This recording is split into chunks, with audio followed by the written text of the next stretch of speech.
Hi guys, this is Bhagat, and today we're going to be doing a live commentary where I'm going to be painting as I talk to you guys, and as I paint I'm going to be describing my process. Alright, so I'm just going to put on some music because I'm going to need that to paint. Let's see here. I'm still thinking about what I should paint. I don't have that decided yet.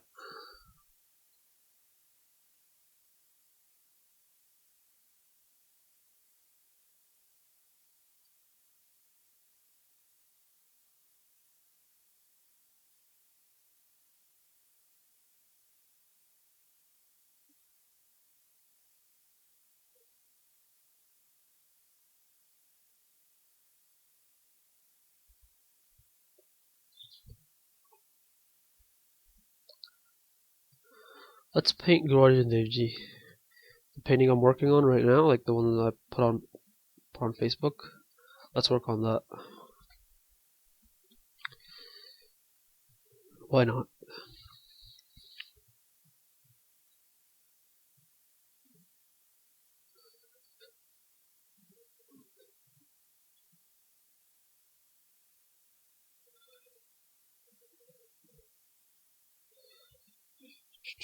Let's start off by getting rid of this first. These red flower petals, I hate them now. I painted in because I thought it'd be a good idea, but I'm gonna get rid of them.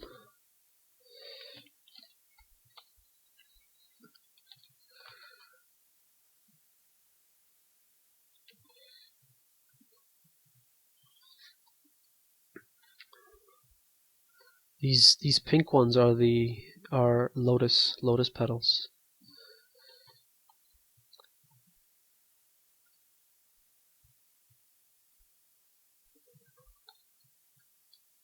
So yeah, the idea of this painting is to basically it's Guru Arjun Dev Ji meditating, and the rest of the painting is basically the state of his mind, and it's flowering and blossoming into this really healthy garden, right?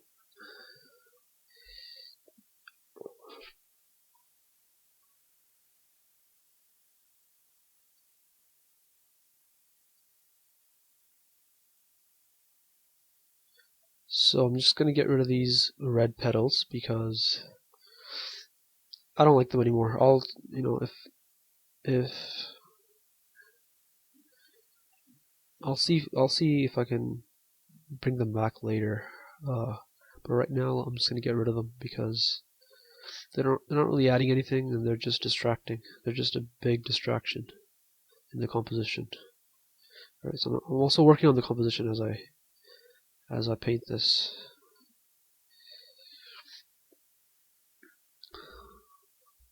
So whenever you see that alt come up on screen, I'm basically selecting a color. So I'm selecting this pink, and I'm gonna paint on top of this red petal, and I'm gonna select this greenish blue and paint on top of this, and the reason why it was distracting is because it was adding complexity to this area of the painting. See this area of the painting? It was adding lots of complexity here, and I didn't want that. I didn't want it to be so complex there because it takes attention away from Guru Sahib's face.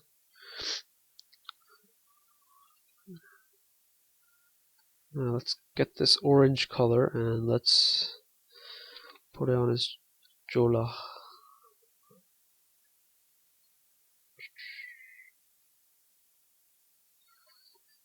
Yeah, I'm gonna have to do something about this lotus too, because I don't know, it's just kind of straight. It's just kind of pointing straight up when everything else is kind of curved. So I'm gonna have to do something about that too at some point. It should be all wavy. because this composition is almost square, and it's using wavy colors, wavy lines that ascend, and that kind of a line represents spiritual upliftment, right? Spiritual growth. So I'm gonna, at some point, I'm going to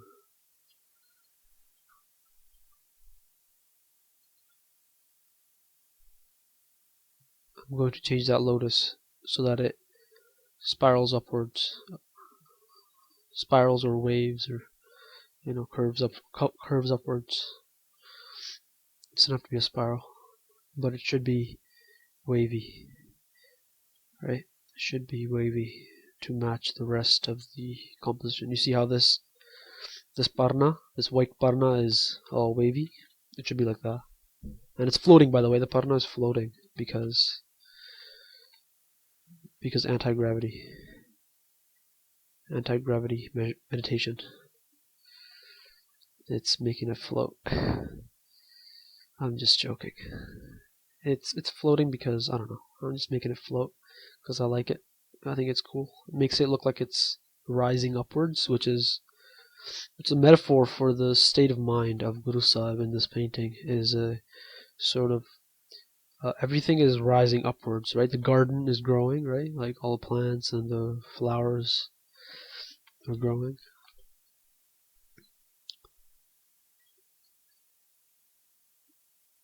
So yeah, that's a metaphor for his spiritual state, that it's rising, right? A lot of people will look at this and they'll look at those eyes and they'll be like, "Oh man, he's crying. Why is he crying? He shouldn't be crying. Dude, what are you doing there? You shouldn't be crying." And I'll just be like, "Dude, look at the painting, man. Look at the rest of the painting. She's feeling a lot of intense emotion, a lot of you could say spiritual emotion. I don't know what that means. He's just feeling very ecstatic. He's feeling anand.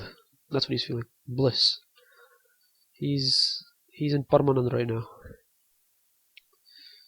Jita Veta Mahanand. He's in Mahanand because he's meditating on Waheguru. So he's gonna feel a lot of bliss. Oh man, it's so hard to talk and paint at the same time. I've never done it before. I usually sing and paint. That's easy because it's just one line that I'm repeating constantly. Right? It's easy to do Simran and paint at the same time, but it's much harder to talk and paint, to describe what's going on. Like I don't even know what I'm doing here right now. Like I'm just blocking in color, I guess. I have to pay attention. I have to pay more attention to what I'm doing. Otherwise, this is just gonna like by the time I'm done, it just looks like a dinosaur or something, and you guys are like, what did you do, man? And I'll be like, oh, I'm just painting and talking at the same time.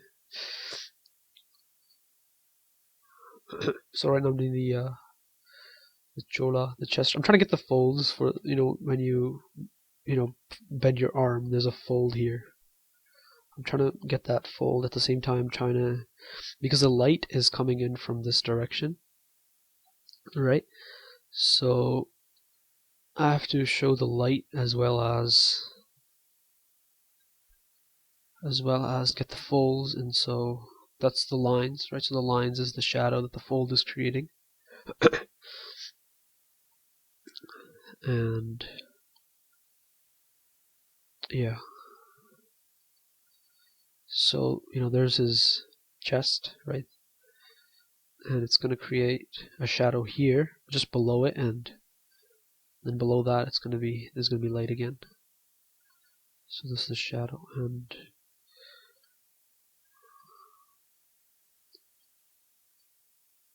oh, you know what I'm forgetting? I'm forgetting to make it like the old cholas. So the old cholas, I'm not sure how they were made, but they had this piece. The piece would basically come from behind the neck, and it would go there, and they would tie it here.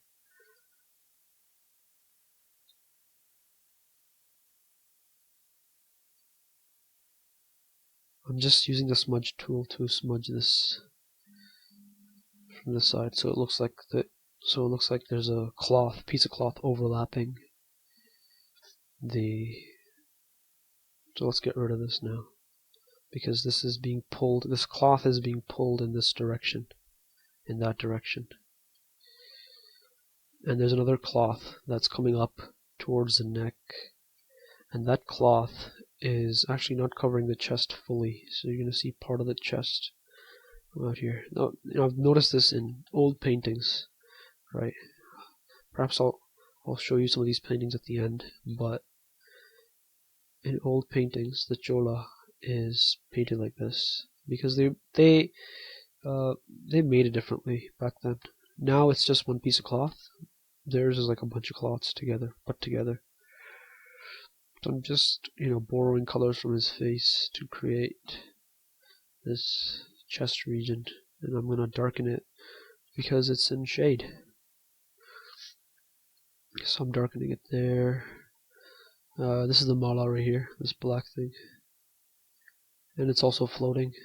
Everything's floating in this painting. It's all floaty. This is a feel-good painting. Like, you should see this painting and you should be like, wow, I feel good right now. That's the feeling you should get when you see this painting. And so everything is basically painted to cater towards that kind of, like, to work towards that feeling.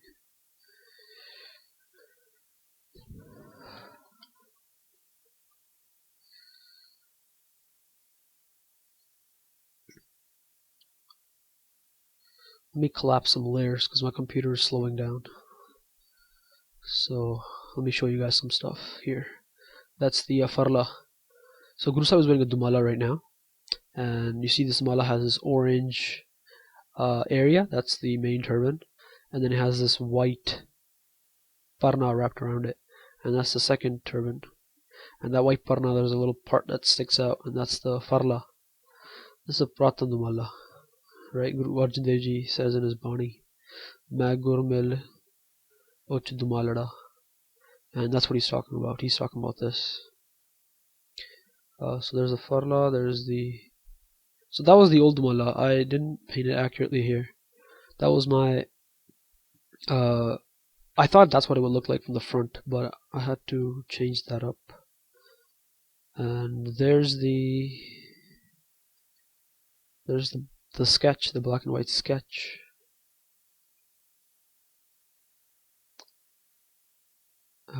There's the sketch underneath the color layer. So I colored it.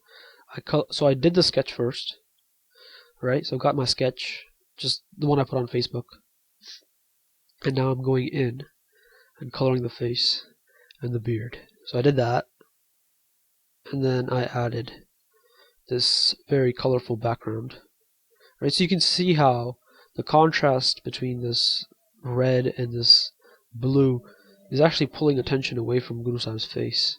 So I want the attention to be on his face, so that's why I got rid of it. And so I added the turban, and I added the farla, and I took out the floating petals. Those are flower petals. They're also being mistaken as insects. Like, I was looking at it, I'm like, is that an insect or is that a flower petal? So I thought the best thing would be to take it out altogether. So I just got rid of it. Something I can do later on. I can add it later on if I need to. Right. So let me just clean this up so I can reduce the layers, the amount of layers that this painting is using. Because the more layers you have, the slower Photoshop becomes. The fewer layers, the faster. So I'm gonna see if that, I'm gonna try that out, see if that works for me. Yeah, let's merge this layer too. Alright. Back to the chola.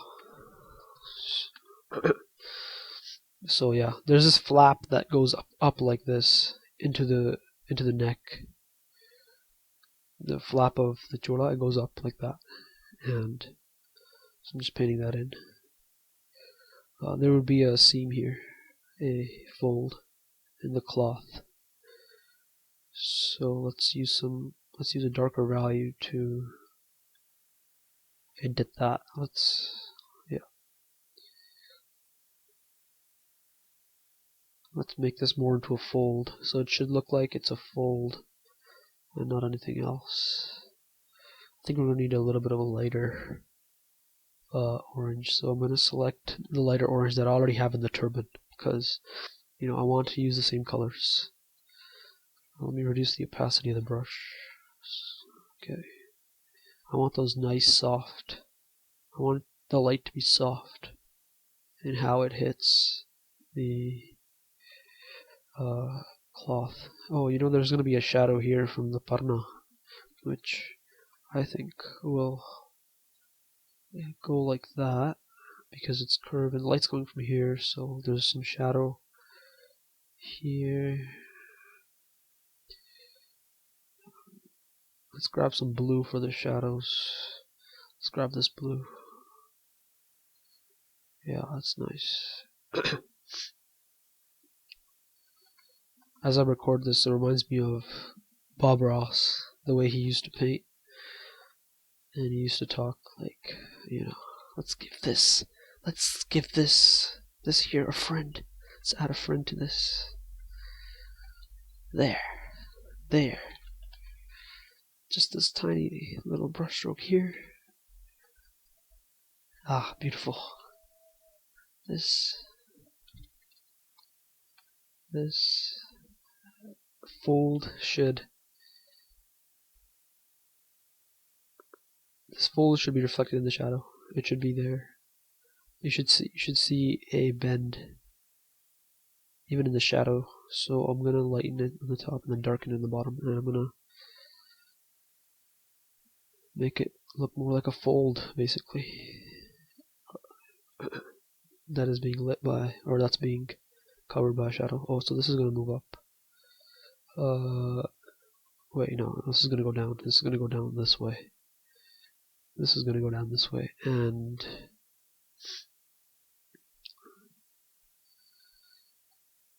just like that, it's gonna then curve around.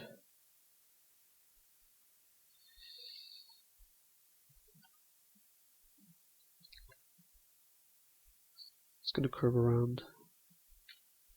Oh, you know what? There's probably gonna be some folds on the arm as well. Okay, but let me just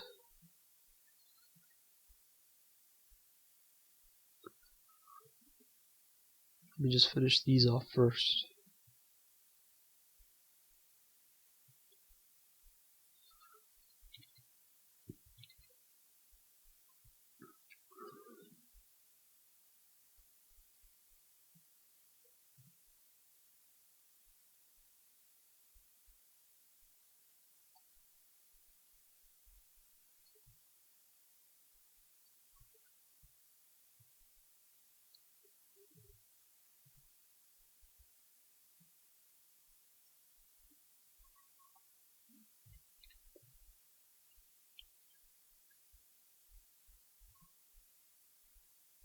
I actually forgot to turn on my music again, so I just did that now.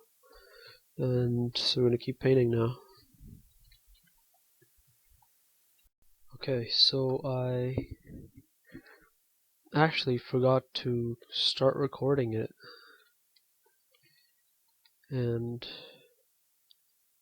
now I don't have the part where I painted the swans recorded. So what I'll do actually is I'll put in some progress images for this painting, how it developed, how the sketch developed, or we'll just put in some other stuff. Maybe some details, some pictures to cover up that area that I recorded where I didn't paint.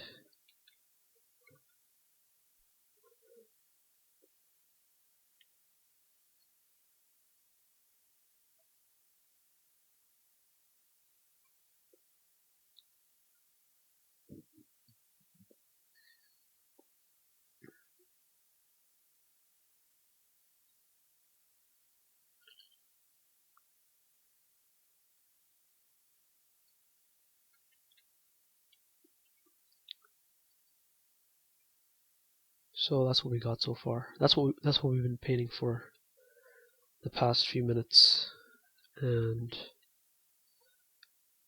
Yep, I don't have it. I think I should just check periodically, make a habit of that, to make sure I have everything. To make sure I have everything recorded. I think that I'm going to have to do that with a live commentary. So I don't know how I'm going to cut this. I don't know how I'm going to edit it. Maybe I'll edit it out the part where I'm talking, or I'll add in some pictures, a slideshow where there's no recording of the painting. I don't know about that yet. We'll see. You'll know when this is posted. You'll know what I did. So I'm just painting in the swans. I still don't know how. I still don't have the reference for the face yet. Oh, whoops.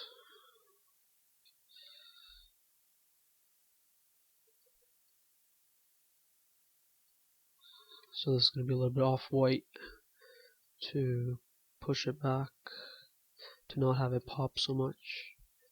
Oh, I hate that whenever it selects the wrong color. It usually does that when the computer slows down a bit, because on my end, I press Alt and I select the color.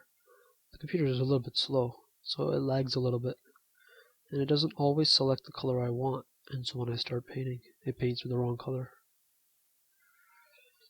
That's what happens sometimes. So this swan is in a weird position. Oh, you know what? It's not. It's not. It's going to be folding its wings. It's going to have its wings go down like that.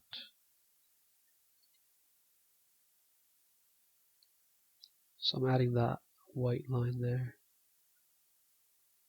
to separate this swan from this one back here. I might actually go in and darken that one a little bit to separate it from this one on top. And I do think this area needs a bit more blue. Let's grab some of this blue here and let's add it in these areas here. That's a really nice blue.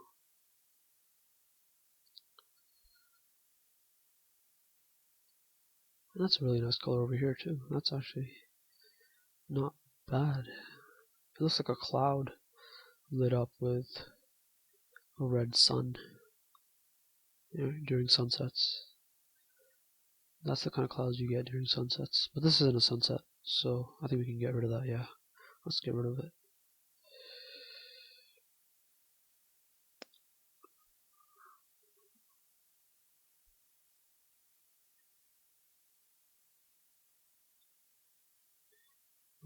That blue is too different. Let's paint over that. Okay.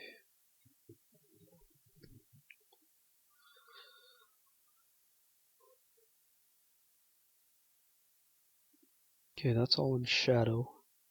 Whoops. I might add some flowers and stuff here in these shadows, because that's a huge shadow area. You see that? It's a huge area. I think I might add some flowers and stuff there.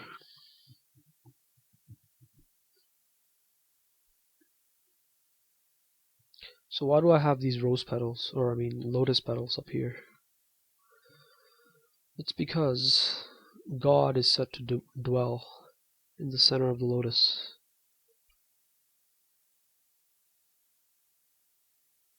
So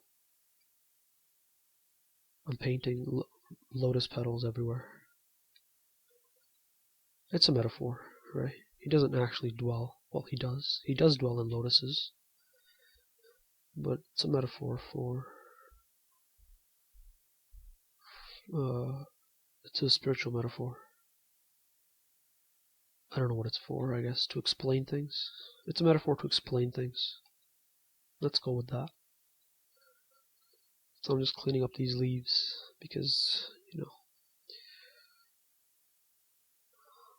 let me bring that up. So here, you see that leaf is being cut off right where the petal ends. I don't want that because that doesn't... The eye looks at that and is confused, right? It's thinking, well, what's on the top, right? Is the leaf on the top or is the petal on the top? And there's a problem there, so you solve it. you say to the eye, look, the leaf is on the top.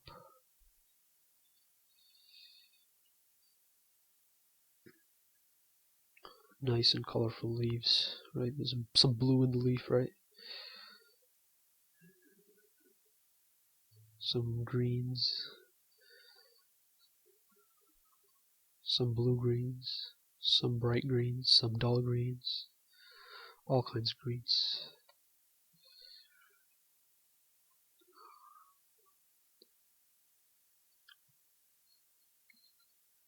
So the camera should be recording the painting and the audio as well. So we're good. We're good.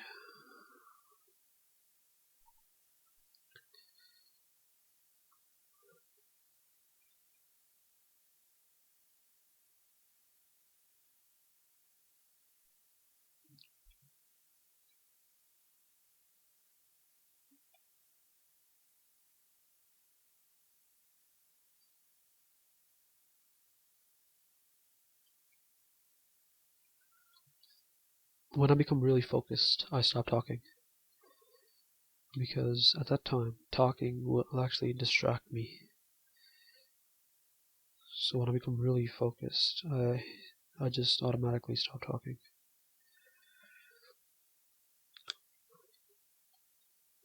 Right when I'm in the zone, I don't talk at all.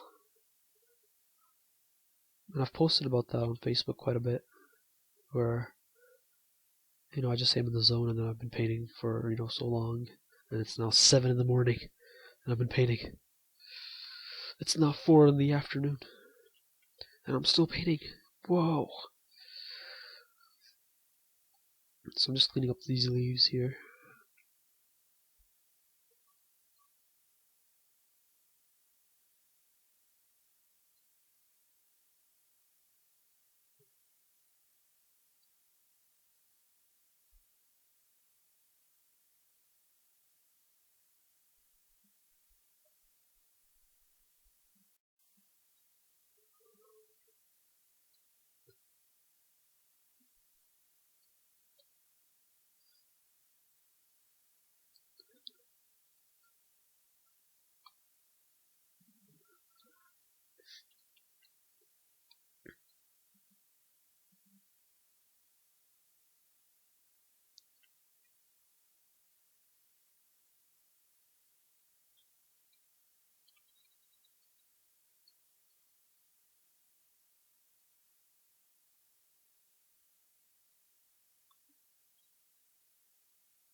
I think I'm going to leave these leaves pretty stylized. I don't think I'm going to render them out using photos. I think I kind of like the stylized look. Plus, they don't really have to be stylized. They don't have to really be photographic. They could be stylized, I think, because you still recognize them as leaves. So let's do this petal here behind that plant.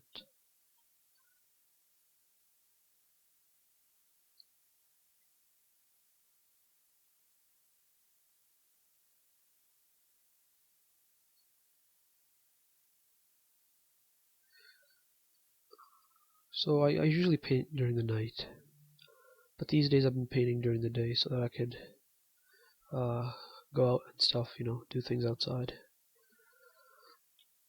I haven't gone hiking in a while, so that's something I want to do, these days, sometime, at some point. I'm kind of in that mode where I'm just, working a lot, doing a lot of paintings, doing a lot of sketches, and I'm in that mode right now, so, when the time is right, I want to go and actually hike. Look at that bright green. It looks so luminescent.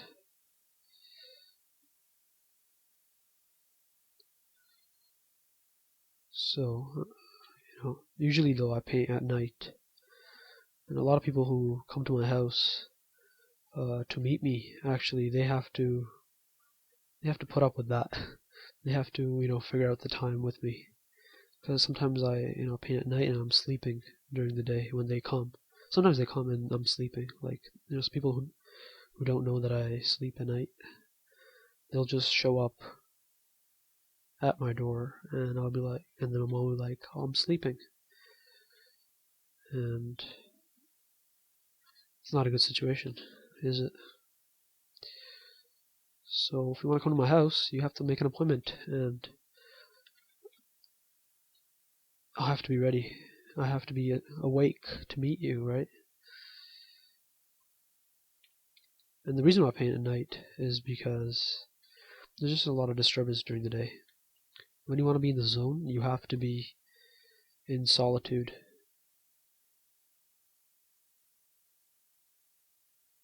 You can't have any disturbance.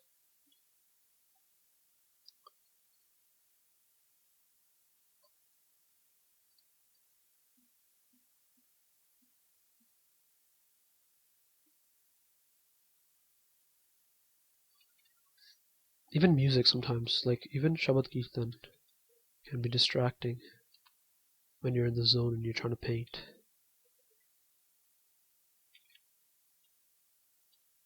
Even that can be distracting sometimes. So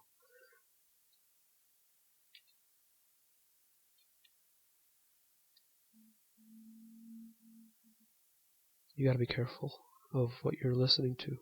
Like Shabad Kirtan, like that's the least distracting thing you can listen to while you paint.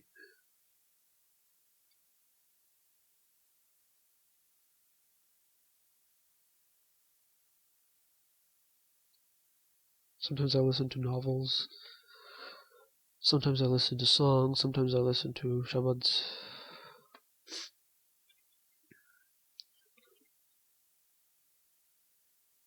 And, it just kind of distracts the thinking mind. The point of music, I think, is to distract the overactive thinking mind. But if you can do other things to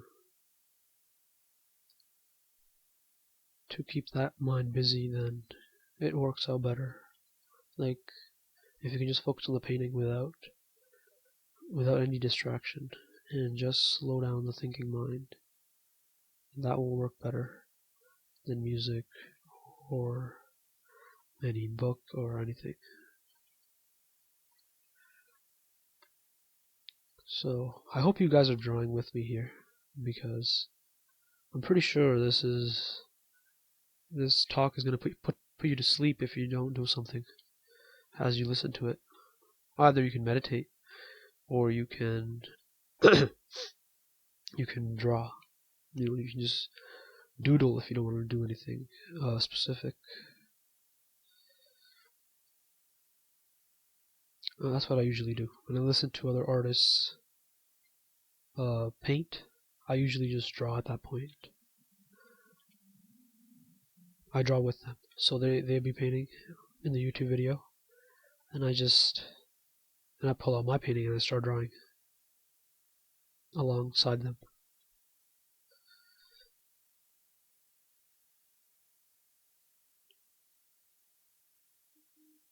So the reason why this leaf isn't as bright as the others, as saturated in colors as the others, is because it's near the edge. So I'm keeping it dull, so that it doesn't pull attention towards the edge. That's the idea anyway. So I still don't know how these plants are gonna work. I'll figure them out.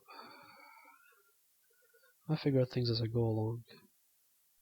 So this branch should be a little bit thicker around this area, because it's getting thicker and thicker as it goes down. And then at some point it's going to just become of a certain thickness, and it's going to stop becoming more thicker. Okay, I like that. I like that so far.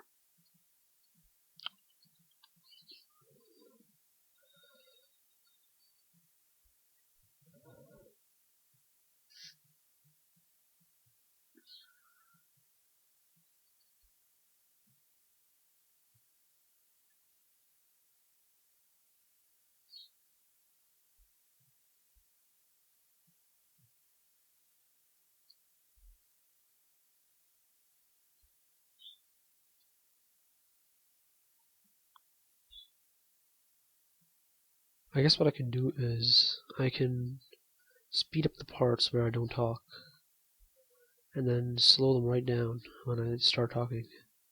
I think I can do that.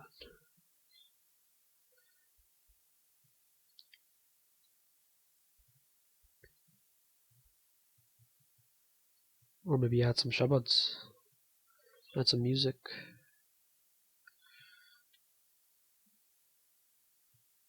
Because this painting was actually based on a shabad. Not a shabad, actually many shabads. Many shabads. Because I've been reading Guru Arjun Dev Ji's Bani, I've been studying it for quite a while. Guru Arjun Dev Ji's Bani, Guru Ramdas Ji's Bani. Right, that's why I'm painting these guys, because I've actually been studying their Bani. And their Bani inspires me to actually paint, which is really cool. That's actually new for me, because I didn't used to do that. Like I never got inspiration from to paint Bani before. But now I do, because now I experience Bani, right? Through meditation, you can experience Bani.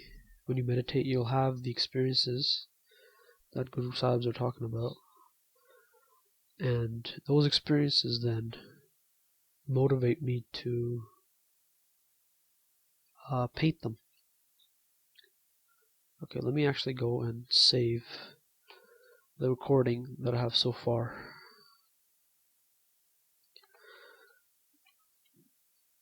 Alright. Okay, let me also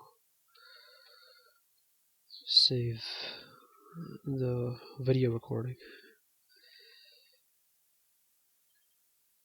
The video actually saves by itself. I'm just starting another one so that the one I have before gets saved.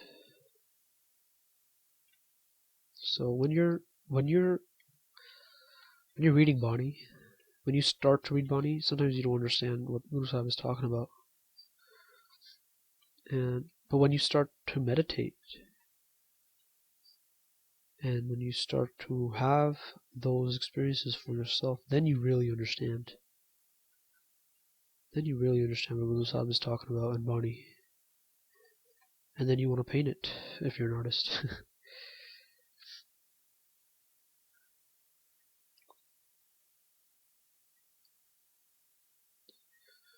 So I actually really like this area up here, with the chakra and the plant. Let me actually show you guys what the whole painting looks like so far.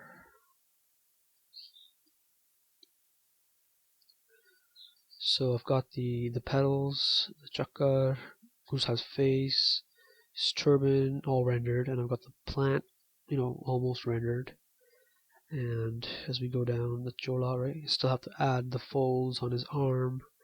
I have to make it, a bit more cylindrical, because it should curve. It should the brightest part should be up here, because the light, remember, the light is actually coming from top left corner.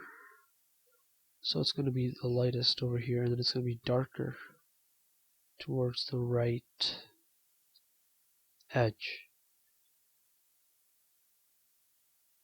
It's going to be the darkest over there.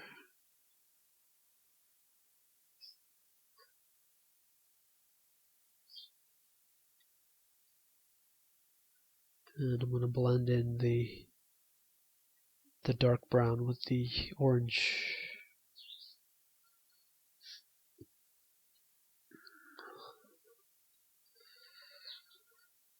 And the squiggly lines should hint at the folds that I'm going to be doing later. I might need reference to do the folds in this when the arm is in this position, actually. I might already have the reference. I might just use the reference I already have from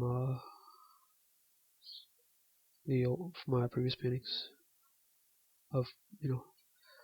There's a Sikh in Guru Arjun Dev Ji's painting that has an arm that's been lit in this manner, so I might just use that reference. Oh, whoops. Might just use that reference to light up this arm. Yeah, sometimes you just need reference. Like sometimes you can paint without reference, sometimes you just need it. Depends on what it is that you're painting and how often you've painted it. So I don't paint clothes very often. I do my paintings, but I don't really study them as much as I should be. So I need reference for those. But when we're talking about like faces, I can paint pretty good faces without reference, because I paint them all the time. Right, whenever I open Facebook or Photoshop, I go straight to the face. I just start painting faces, monster faces, human faces, whatever. So I'm just painting a stylized fold here, but I'm gonna go back and see all these bumps. They're just stylized. Actually, I think there's too many bumps. Let me take out a few bumps. Oh, you know what? Let's paint the biceps. Let's paint the bicep bump. And then here there could be a bump. And the rest of it is in shade. Okay.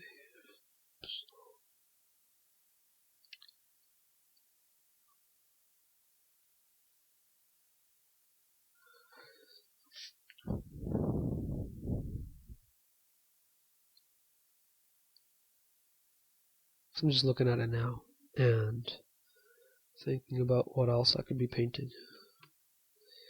What else needs work? Also, I see some dark values here that shouldn't be there. So I'm just going to go ahead and paint those out. I see that wing is missing, so I'm going to go ahead and add that wing. I see this wing is missing, so I'm going to go ahead and add this wing now. Over here. Excuse me.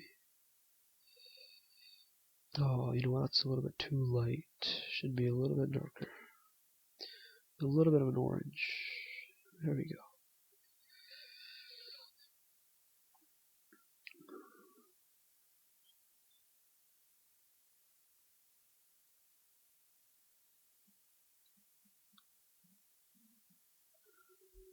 Oh, this swan's gonna have his head covered by this wing. I think I'm gonna... Oh, wait, no. This one's on the top. So it's probably gonna do that.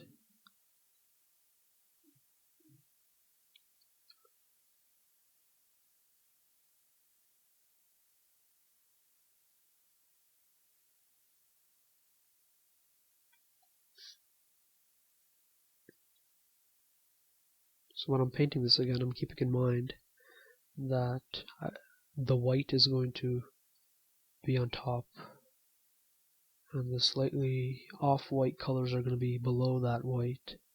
So anything I want to put on the top, I'm going to make it more white, and anything I put below that white is going to be slightly off-white, and I'm going to color it off-white to show that it's below that white. It's gonna make it clear to the viewer that it's below, that this wing is actually overlapping that swan, and that this head is actually overlapping this wing.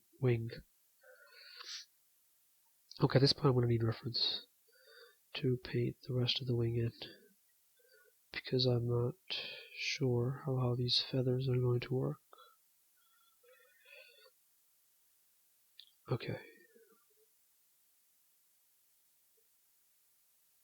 Yeah, this is like my second time painting swans. Never actually painted swans before. The first time I painted swans was in the Harmandir Sahib painting.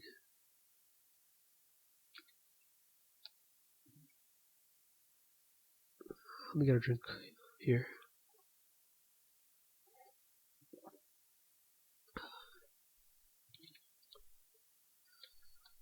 I've got some milk. Some heated milk. I don't put sugar in my milk. I think a lot of Punjabis put sugar in the milk. I don't.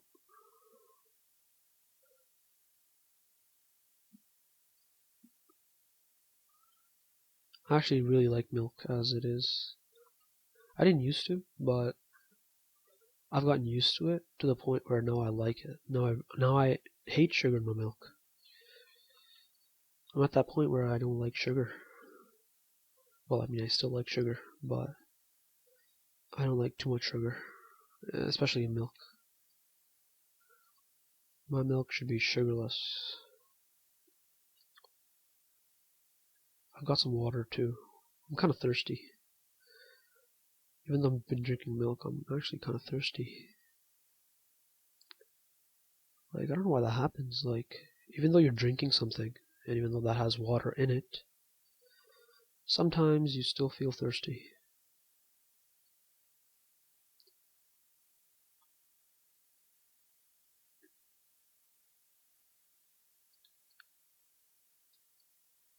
Okay, what is this thing gonna be? I think that should probably be a lotus petal. Let's make that into a lotus petal.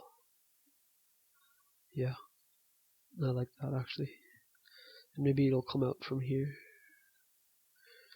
That's the tip of it. I actually had lotus reference earlier, but lotus petals apparently are pretty straightforward. So it turns out I don't really need the reference. I did use the colors from that reference, so that helped. And I'm going to use the colors now from my painting to paint this petal over here. And this painting is so different from my other paintings. Like, you guys probably noticed that. Like, this painting is just really different. It's all flowery, it's all pink and blue and, you know, except for that.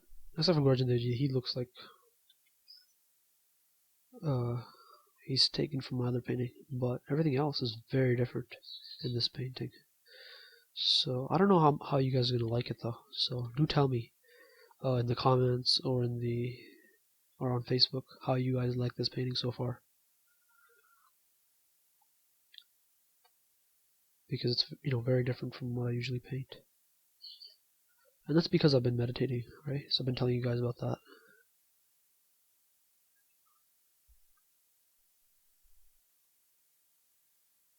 Plus, I always wanted to paint something that would have these other elements in it, like flowers or landscapes, kind of like my painting of Guru Arjun Dev Ji, but something that is more bright. Because in that painting, the sun's going down, or the sun is rising. Not sure. Can't be sure which one it is. Probably rising. I think it'd be rising. Yeah, because that painting of Guru Arjun Dev Ji was basically showing him on one of his udasis, preaching to people. So yeah, the sun is rising, which is a metaphor for. Oh wait, no, the sun's not rising in that painting. I remember, because these people are holding torches on the boat. If you actually buy the big version, you can see those people clearly. It's like a really small boat in the background on the river, and there's these people on that boat. They're holding torches, and you can see the lights are on in the house too. There's that. So that means it's getting dark. So that means it's sunset. You heard it here, folks. Guru Arjun Dev Ji painting has a sunset.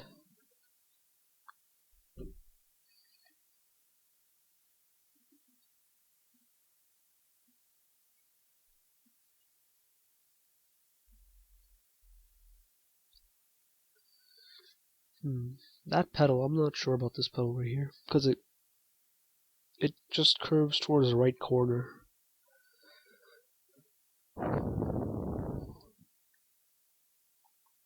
Yeah, I think I'm gonna have it curve towards the left, meaning I'm gonna, because I want this whole painting to be like this one giant lotus. So there's gonna be petals everywhere. So what I want to do is actually have it curve around and actually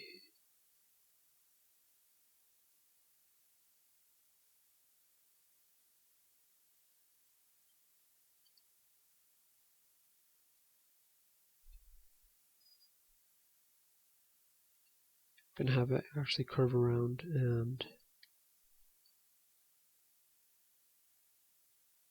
go behind the plant. And we'll make this into the swan over here. We'll convert this petal into the swan.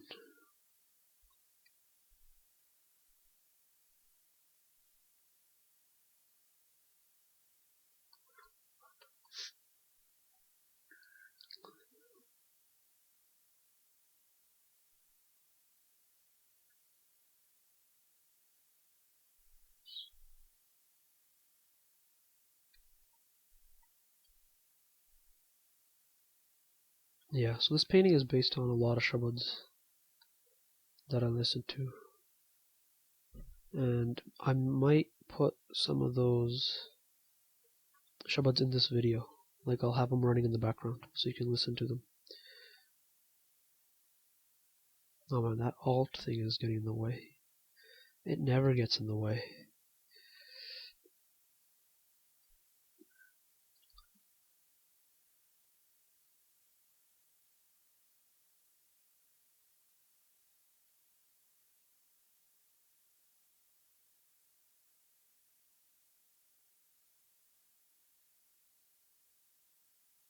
You see how I painted that leaf or that petal darker than the one above it? See how this is more pink and lighter than this one? It's because I want to push that one back. Actually, I think a good way of pushing it back would be to add some blue to it. Oh, there we go.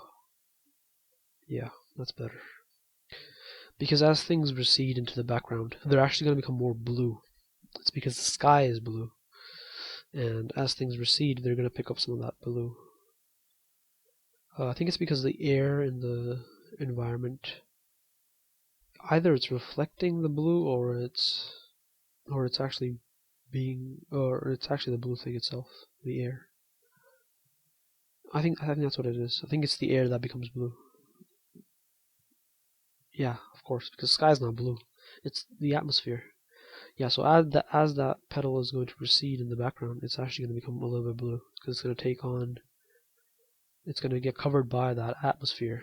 The further back it goes, the more atmosphere there is between it and you. So it's going to become a little bit blue.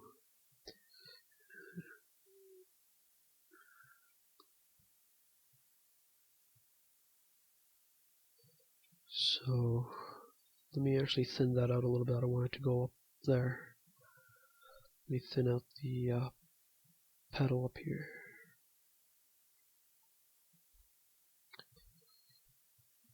Yeah, so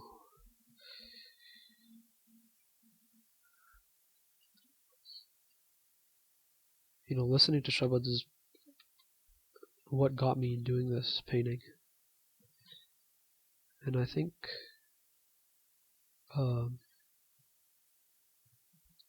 you guys should listen to Shabads too if you don't already. Shabads are great because they have the Gurbani with a tune behind it.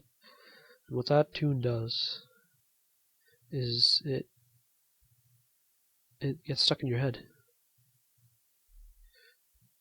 If the Shabad is catchy, if the tune of the Shabad is catchy, then it'll get stuck in your head and you'll be repeating it over and over.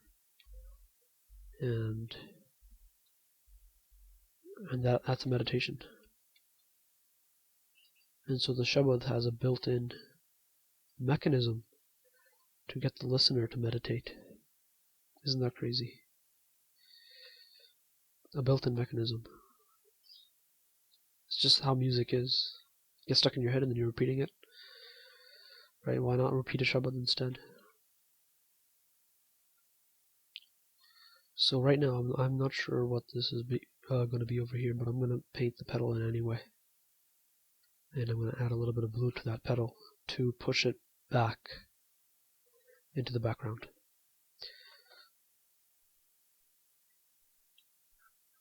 Okay, and I think these swans can now use some references to really bring them to life. Because right now they look like they're made of clay. and that clay is still in the initial stages where you're just molding it, and the detailing is still still has to be done.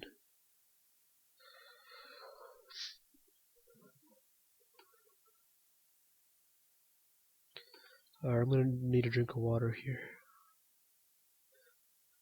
Let me finish up the milk first.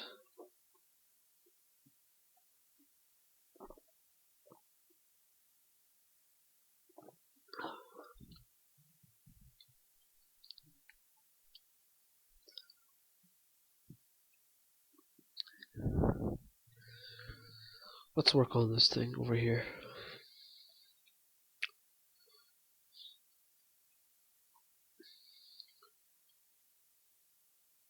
So this entire area is in the shade. So I'm painting it with a slight blue color. Just because. It usually is blue. Grayish blue. When you look at, white clothes in the shade, they become slightly blue. Especially if the light is warm.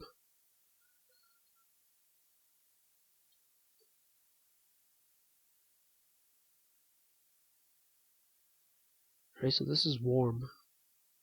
Right, it's a slight, pinkish color. That means this is a warm color. That means the light is warm. So the shadows are going to be slightly gray, slightly cool. I think I might even make them more blue.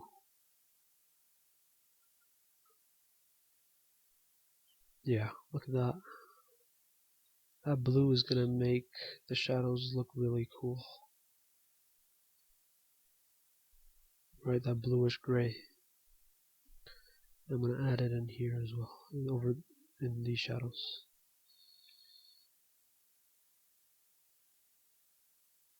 It's not that the shadow is blue, it's just that it lacks the light.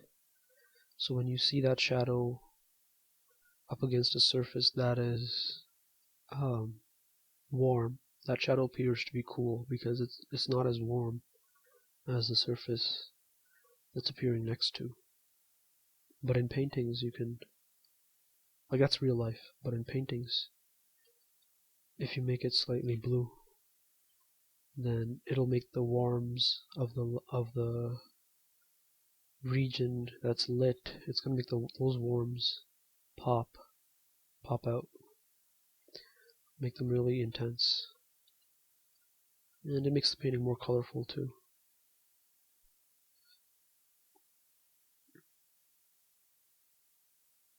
So now I'm adding that bluish gray to the regions that are brown, because that's the underlying sketch, remember? The underlying sketch is brown. And that brown is going to pop up, and it's going to add some vibrance to the rest of the painting.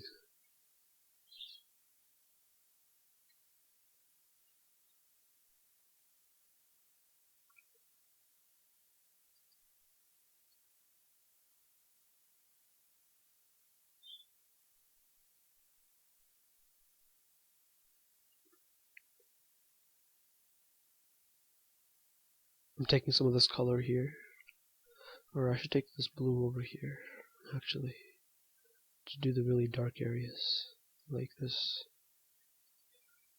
like this. Oh man, I love the brown, the way it pops up through the parts where I haven't applied paint. Makes it really vibrant. Like, look at that orange right here. Really cool. I like it. I like how that pops up in random places.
Yeah, so where you don't hear me talk, I become really focused at that point because I want to get it right, and I just become extremely focused.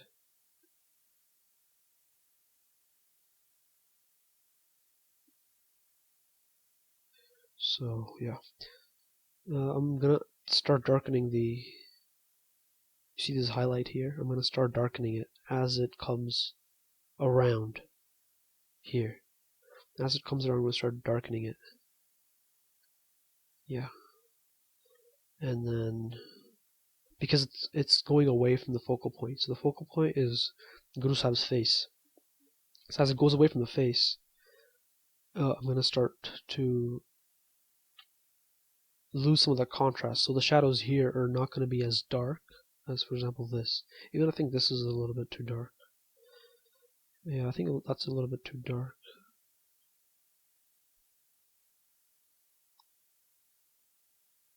So as you see how dark that is over here? That's really dark. And it's not going to be as dark here. So this color is darker than, for example, this color. You see? And this color is darker than this color. Oh wait, is it? Is it? No, I'm wondering. Oh, yep, it is. Okay. That color is darker than this, and this is not going to be as dark.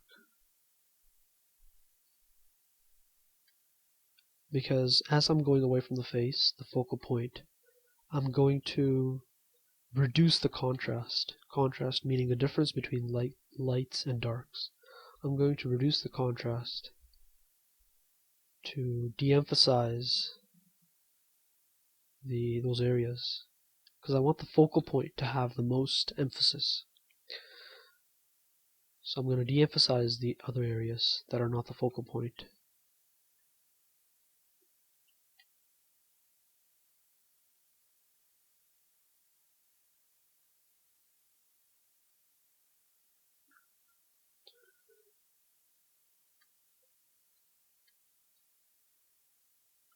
So you see I'm reducing the difference between lights and darks by making my lights a little bit darker and my darks a little bit lighter.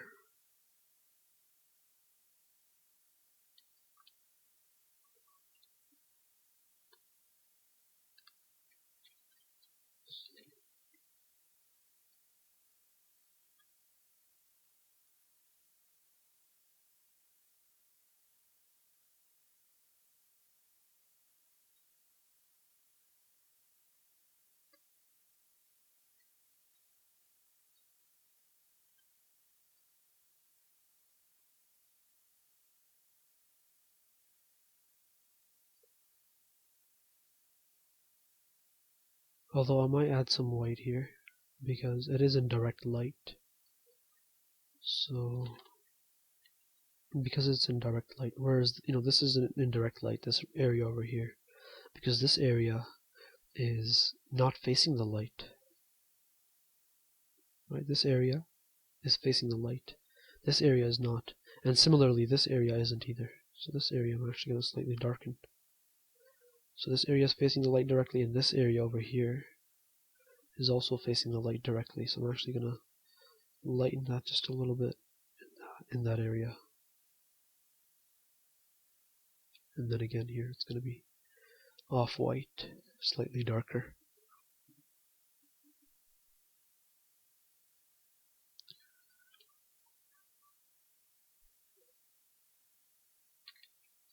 I don't know when I'm going to post this up yet.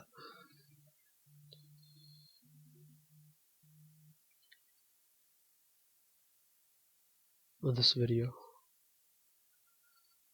I think this is going to require a bit more editing. What I might do is add in shabads in the parts where I'm not talking, so you guys can get a glimpse of the types of shabads that I was listening to. Like the shabads I was listening to for this painting, the shabads that inspired me to paint this. I'm going to add those shabads in the breaks where I don't talk.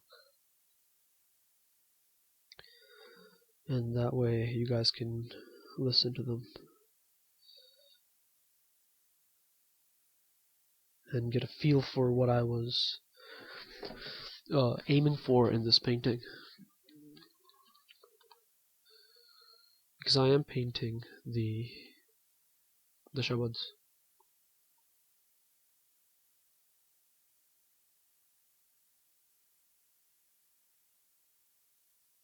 I'm just painting the folds of the parna, right? Parna is all folded up. It's not going to be flat here. It's going to have a lot of folds.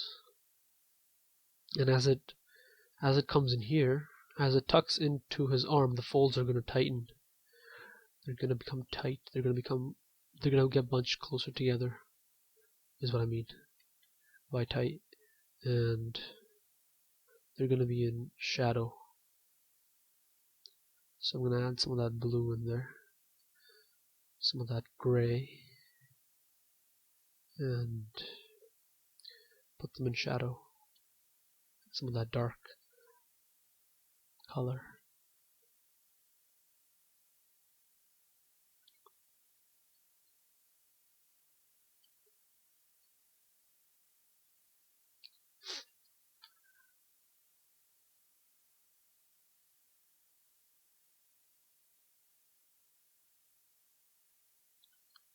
And this fold is also going to be hit by light. I think what I'm going to do is actually tuck this in here, have it twist and turn, and have this part be on top.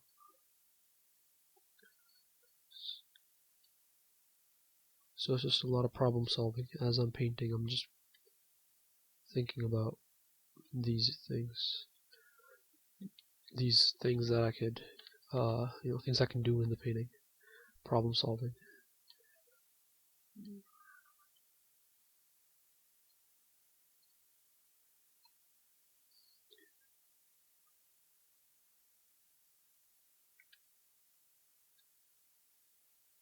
Let's grab some of this white and just add a little bit of it in there.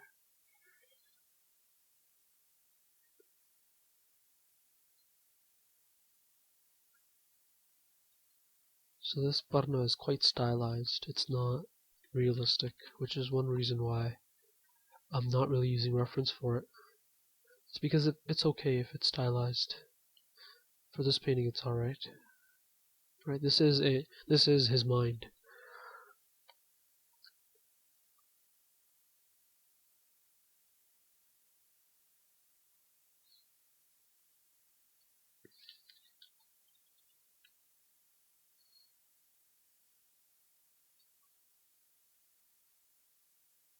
It was getting too fat over here, so I'm thinning it out a little bit, because I kind of want the parna to be of almost the same thickness all the way through.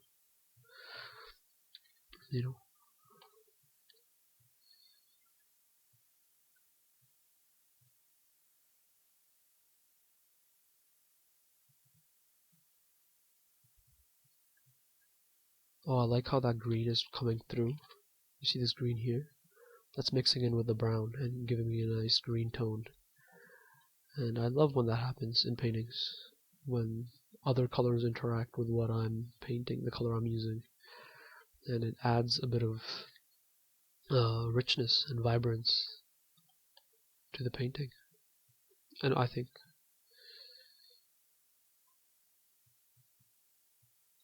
I like it when colors do that, when there's more colors than meets the eye. I like that. So I always like it when that happens in my paintings.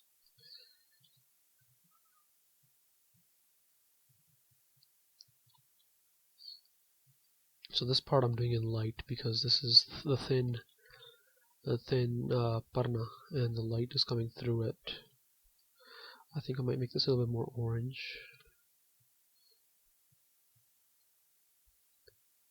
So the light is coming through that. It's really translucent in that region.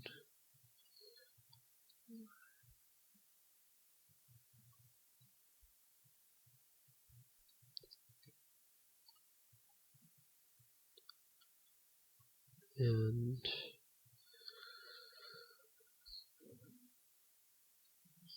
and it's going to curve around here.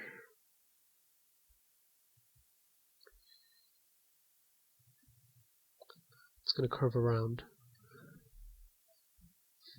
Actually, that might need some tweaking.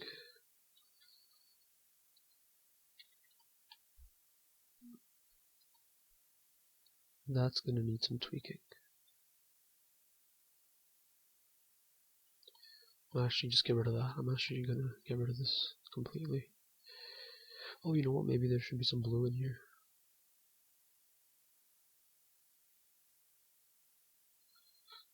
I don't know if that works. We'll, fix it later if necessary.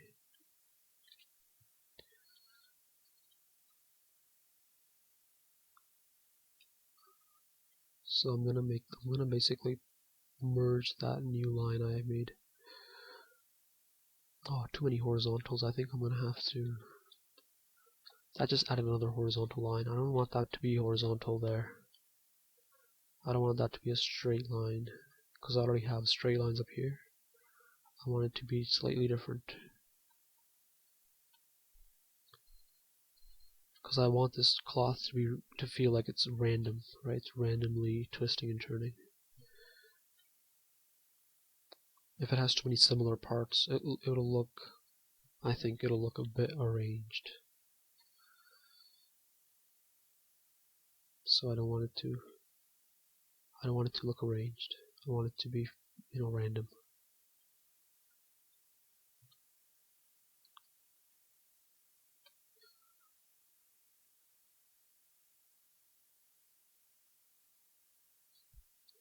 Okay.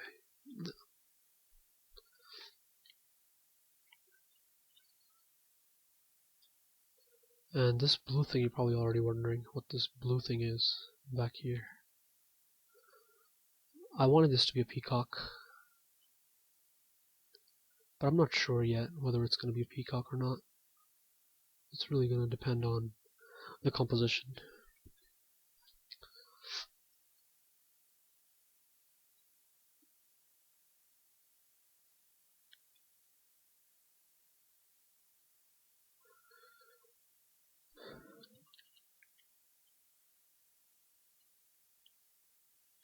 So as I get bored with the barna, I'm going to work on a little bit on this area, on the chest. And, when you're working on a really big painting, it just helps to, work on different areas so you don't get bored. Even though I meditate, I still get bored sometimes. It's natural. Even though I tell people, if you meditate, you won't get bored, ever. But you do get bored sometimes, so. It's natural. It's a natural thing to feel.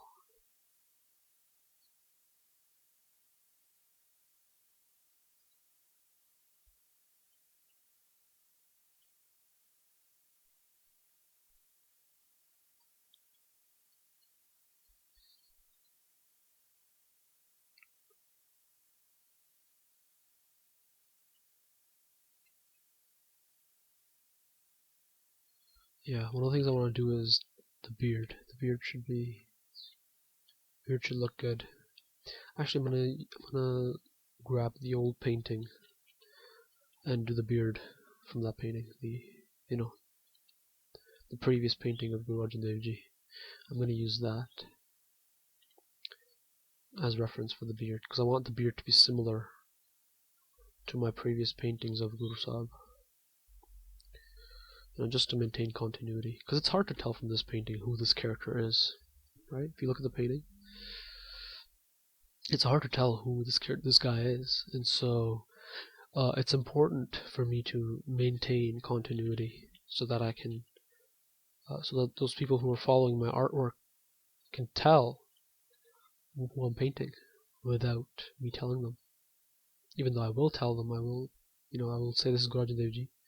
It should be apparent without me telling that it's Guru Arjun Dev Ji. So that's why, his face and his beard have to look like the, from the has to look like the character from the previous painting. And I say character because this is really just a character. Who knows what Guru Arjun Dev Ji looked like? Even the paintings that exist of him don't really, they don't know what Guru Arjun Dev Ji looked like. And yeah, so I mean, I don't know what Guru Arjun Dev Ji looked like, but I still, I base my work off of other paintings. So, I saw this painting by G.S. Sohan, and I saw some Puratan paintings. They paint Guru Arjun Dev Ji with round features, slightly round features, round eyes, round cheeks, round. So, I try to do the same.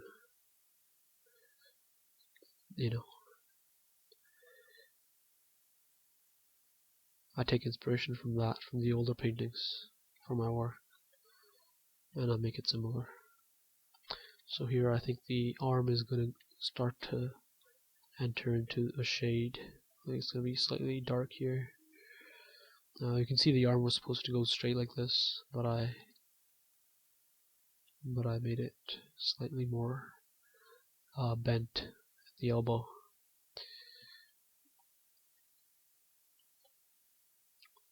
Let me just go in there and pull out these, really make those folds tight. Okay. This middle one is going to be probably the biggest fold in there. Let me zoom in a little bit. So this middle fold is probably going to be the biggest fold here because you see this huge fold coming into this.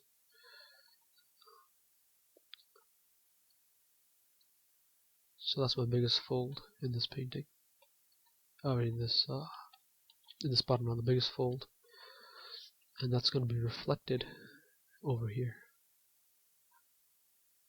when it's entering behind the arm. When it's going behind the arm, it's going to be the biggest fold that does that.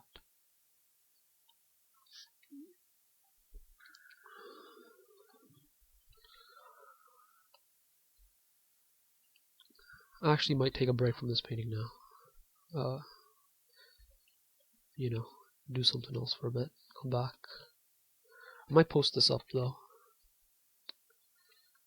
I don't know when that will be because I do have to edit this.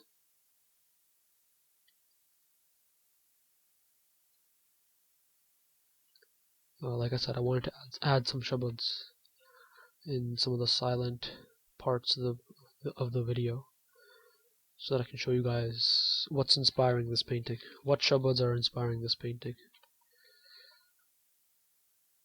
I posted 2 of them already on Facebook. Right, what's the one? The one with Guru Ramdas Ji, that painting, the shabad that was based on.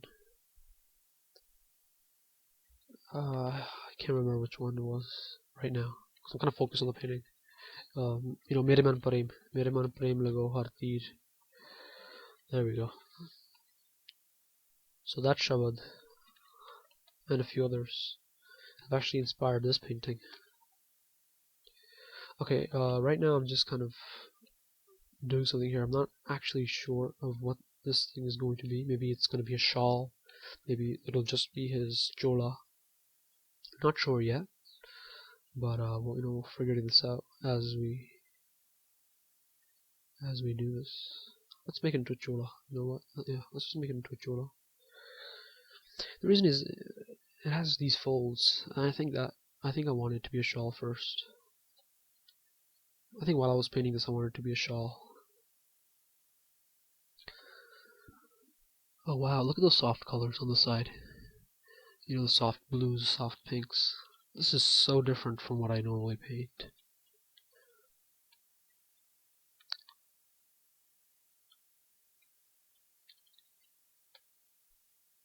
So I'm adding a little bit of this blue in here to darken the green. That's one of the things, right, that you should pay attention to when you're painting, is not to darken using black all the time. Black, it has its place, but oftentimes you want to actually use the paintings you already have in your painting to darken and lighten colors.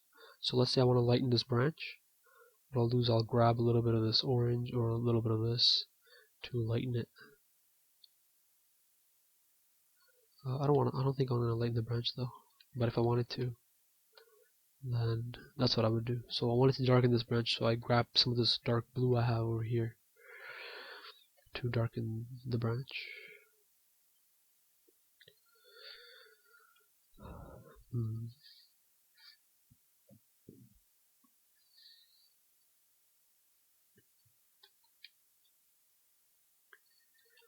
And the reason why I'm darkening it is, again, I'm putting it behind this other branch because I want this branch to overlap, or maybe it shouldn't overlap. Maybe the dark one should be in the front.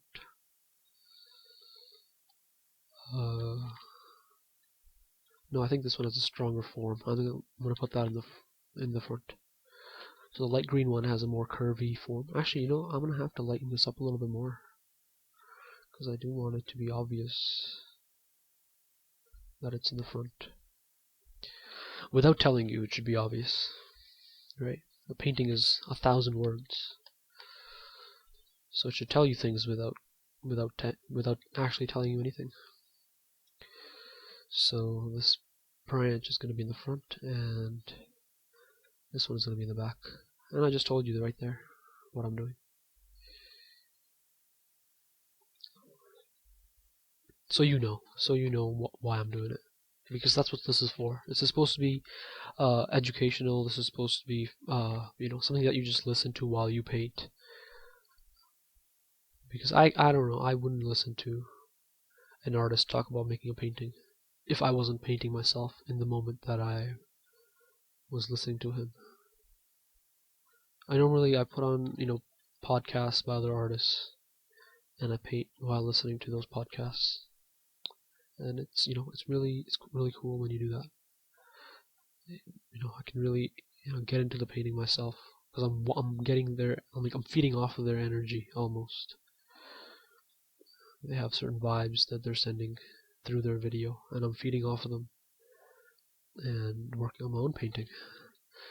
But right now I'm not really listening to anything.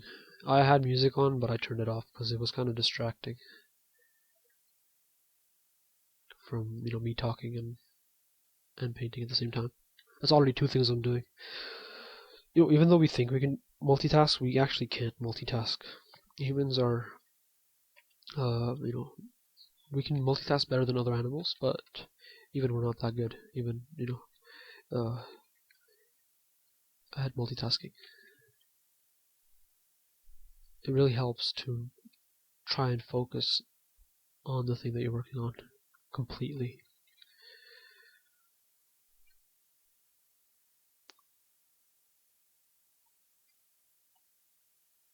So now I'm just going to render these leaves because I know that this plant is going to be here. This is one of the things I'm sure about. So I'm just going to render that in. Okay, let me actually go and save my recording before I lose it. And let me also save this video recording, which saves automatically. But I'm going to start a new one and then have the other one be a separate file. Alright, let's do that now. Let's also save this painting.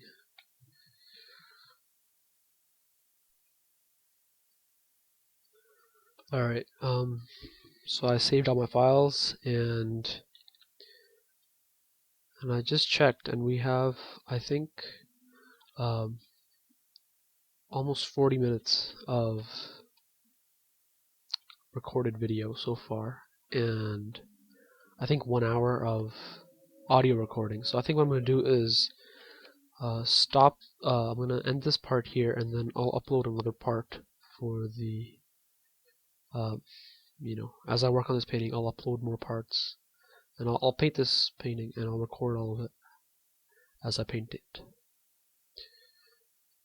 And I think I'm going to take a break now, actually, because I think I need a break. That's what it is. I need a break, and I'm going to take it however I can take it. You know what? Let's see if I can keep going, actually. So I need to darken this leaf again to bring it up.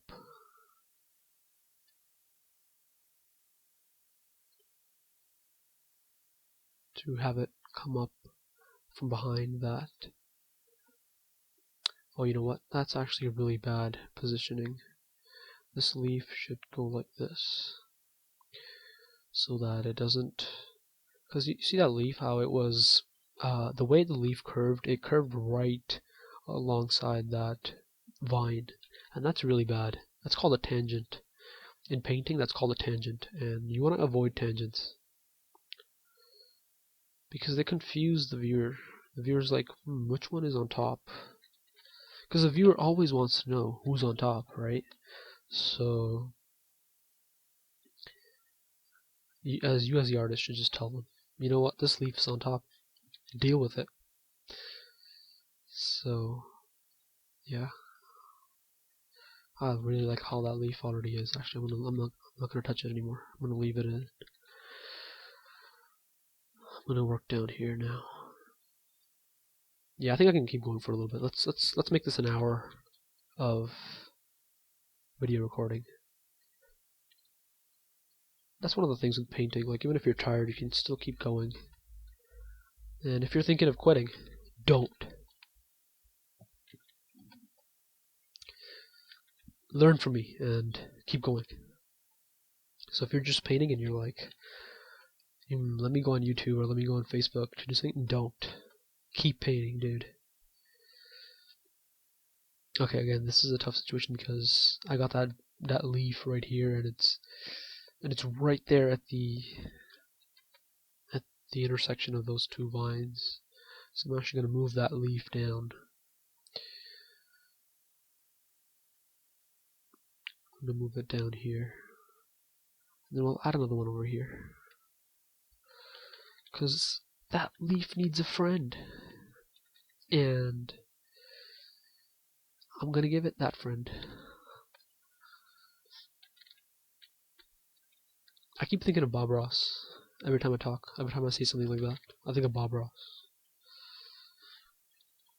That guy was just awesome. You could really paint with that guy talking, because he sent you in that meditative sort of focused state. He induced it, and you could then take advantage of that state to paint really well. And hopefully when you're listening to me, you're also becoming really focused and concentrated, because that's a really good way to paint, is to become really focused and really concentrated on what you're doing, because in that state is when your creativity will really come out, in that focused, concentrated state, right?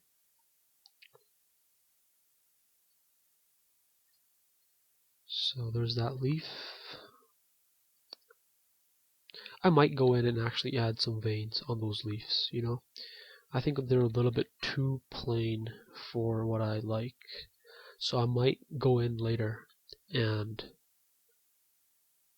add in some veins.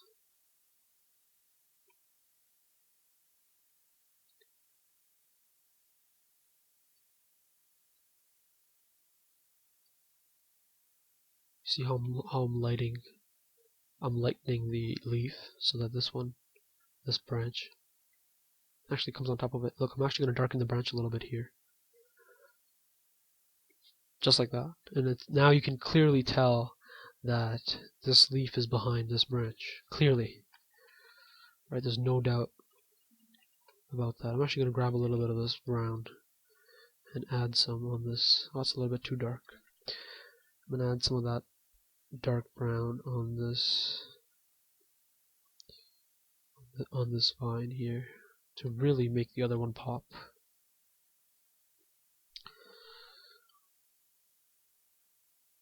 And yeah, oh, you know what? That's gonna be a leaf. You can't leave the little ones out. You gotta put them in. You gotta go in there and you gotta paint that. Can't ignore it. You can't ignore the little ones. Alright, so I'm gonna... Actually, I need a darker brush. So one of the things I do here, when I mention light brush and dark brush, is I'm actually playing with the opacity. I've got one hand using the pen and painting, and I've got the other hand on the keyboard, and I'm constantly pressing certain buttons. And one of the buttons I press is one of the numbers up top. 1 to 10, 1 to 0. And these buttons lighten and darken they control how much paint comes out of your brush, basically. Oh, there was a leaf here, I think. That's... okay, you know what? We're gonna have to leave that guy out, because we added this one on top. So, I'm gonna have to paint over that. And I think this swan is gonna actually have its wings go that way. So we might just add the wings now. There. Okay, so one of the things that the number keys do is control the opacity of the brush, meaning how much paint comes out of it. And you want to control that opacity by yourself. When I used to paint before, I used to set the opacity to automatic. And it used to... it wasn't automatic, it was controlled by the pressure of my brush on the canvas. And I no longer do that. I actually control that manually now, because I want to have more control over how much paint I'm putting onto the canvas at any given time. I want to have control over that paint. So I don't use pen pressure for opacity anymore. I use the number keys to control what I want. And I usually work at either 100% opacity when I'm blocking in big chunks of paint. If I'm blocking in big chunks of paint, but I want to have some room, I want to have some kind of transparency, right? If I want the paint from underneath to show up, then I'll use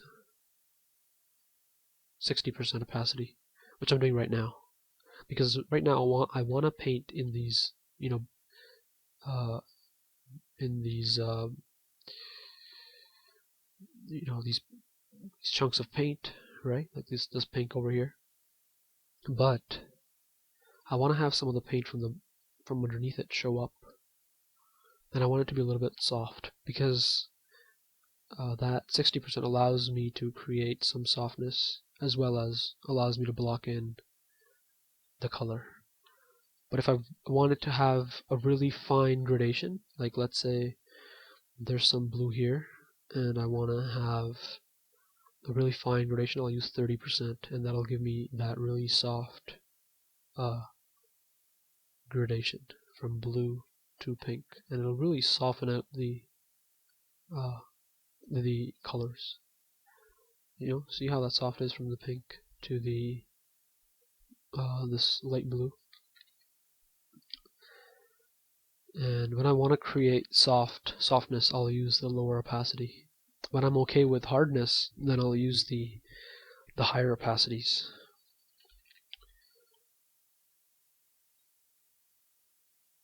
So right now I'm using 30%. You see 30% is just this much. But if it's 60%, then it's this much. You see how much more whiter that is? And I kind of want that much whiter, white over here, because I don't want to... there's nothing I need to... I don't need to create that gradation here. Not yet anyway. Because this is not the detailing stage. This is the block in paint and figure out the composition stage. When I'm in the detailing stage, I'll use the 30% opacity. Right, so I just want to block in that white. I'm using 60% to get that white in there. I'm still not sure how to bend this swan's neck. I think I might just leave it, actually. If I bend it, it's going to be like this. and it's going to go into that leaf. I think I might just leave it. You know, this entire painting, basically, every painting is a problem-solving process. So these are the kind of problems sometimes you encounter where you're like, oh, there's a leaf there, so I can't bend it like that, so I'm going to bend it this way. I'm going to leave it. Yeah, so at this point I'm going to use references to paint in the beaks and the face.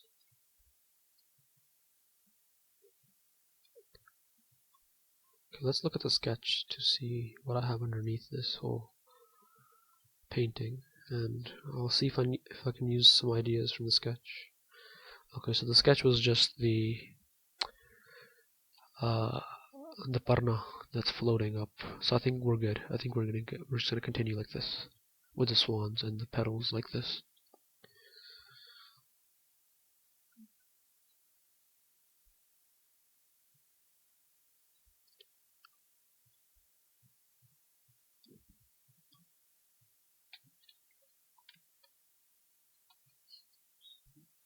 And we're gonna actually block in some of that color down here. You know, because I'm still trying to figure out what I'm gonna put down here. So I think I'm just gonna block in some of that color, just for fun. Maybe this vine could be down here, right? Maybe that could be how it is.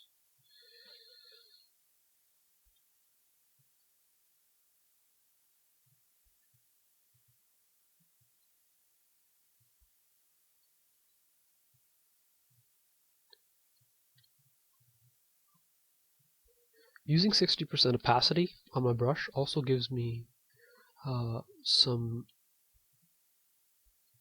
blending. Gives me some blending, because when I put that color down, it has. See, when I put this blue down from up here, I'm going to select this blue and I'm going to put it down here. Right at the edge of that blue is where it's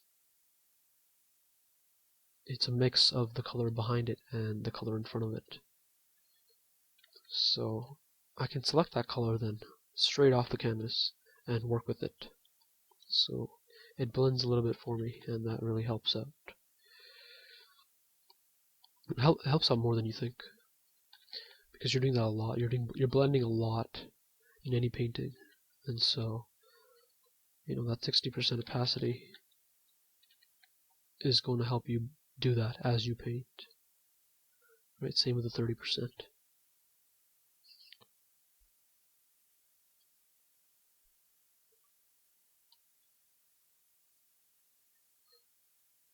I think I want to actually have darker values down here, so I'm going to grab this blue and I'm going to start adding it in here. And now this is the parna, so I'm going to go around the parna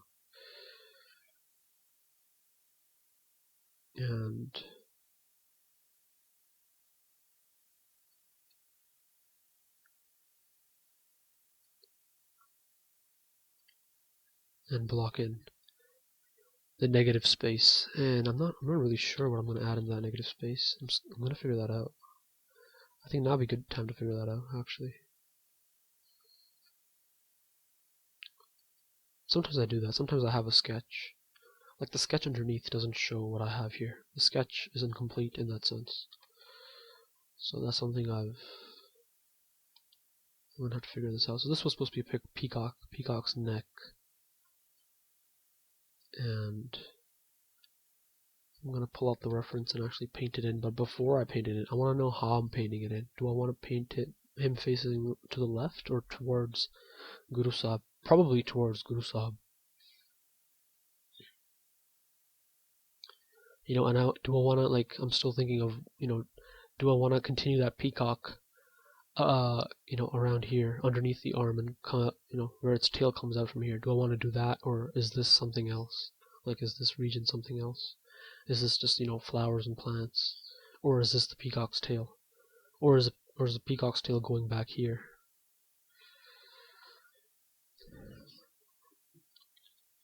Those are the questions that I'm thinking about as I paint this section of the painting.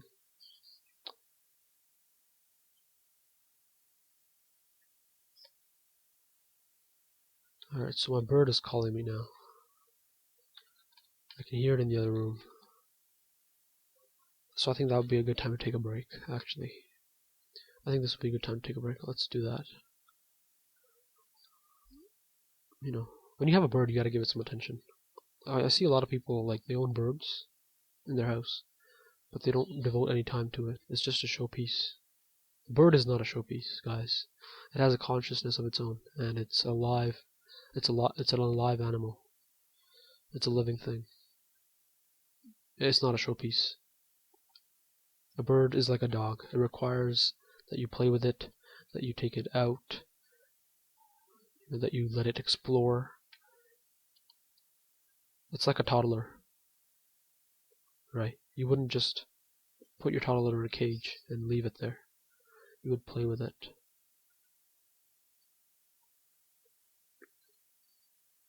Same thing with a bird.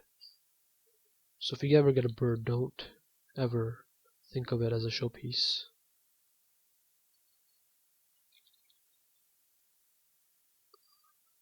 Okay, so this is his leg over here. This area is his leg right here. And so this is the negative space. I'm going to fill in the negative space with blue for now, but I want to add some greenery, some flowers. Like, I'm going to need reference for the flowers. I'm going to need reference for the greenery. So I'm going to do that after I collect some references. Oh, whoops. So for now, we'll just fill up the negative space with some blue. And same with this side. So this is his leg is going to be over here. And so we're going to fill the rest of it up with blue, and we're going to blend. So now we're going to I'm going to switch the opacity to 3. I'm going to press 3 and I'm going to switch it to 30%, and I'm going to blend it. You see that? And grab some of this color. Actually, for this side, I'm going to need 6. I'm going to go back to 6 opacity, paste that in, and then go back to 3 and then blend it. Once you start practicing this, it'll become natural to just, switch opacity just like that. And you'll know when to switch opacity. You need practice, though. It comes with practice. Because, it depends on your specific painting. There's no formula for when should I switch the opacity. Let's get some of this purple in here too, actually. Some just pinkish, purplish. Let's get that purple down here. You can also use a smudge tool to blend it in, but I apparently can't do that right now because my computer is a lot slower than it normally is. Smudge tool is, it really slows Photoshop down.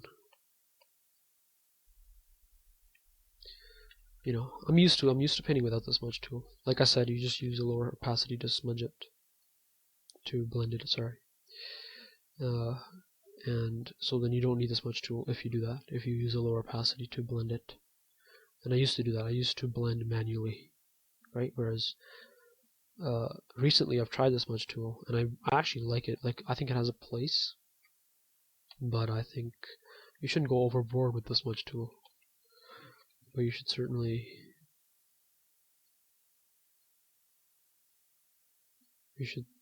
try it out, and it's good for blending sometimes. I've seen paintings where people overdo it and they just look horrible.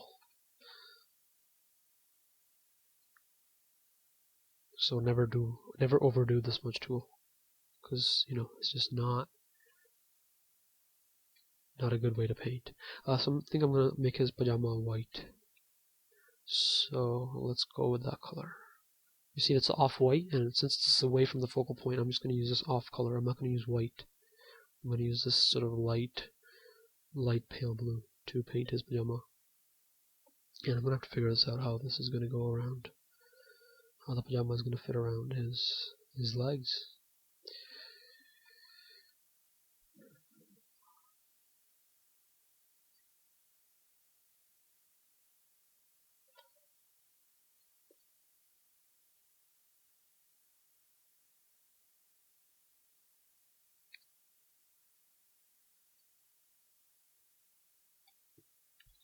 So some of this pink is going to be over here.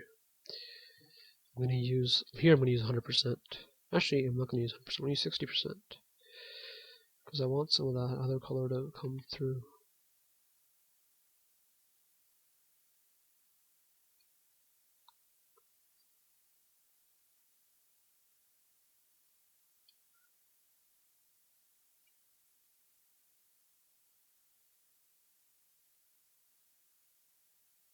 Alright.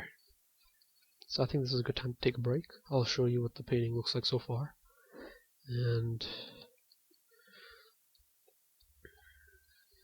alright, so this is what we got so far. And I'm gonna have to find references to to add some flowers and greenery down here.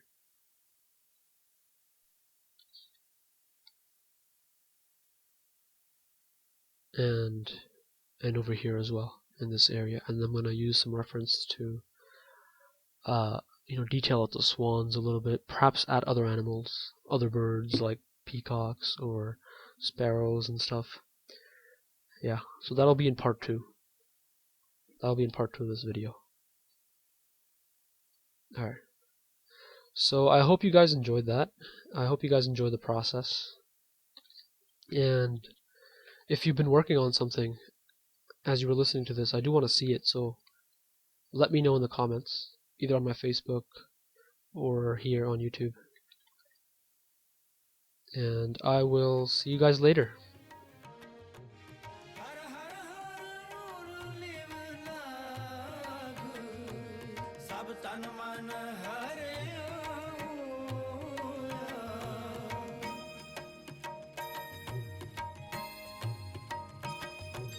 ਸਭ ਤਨ ਮਨ ਹਰਿਆ ਮਨ ਖਿੜਿਆ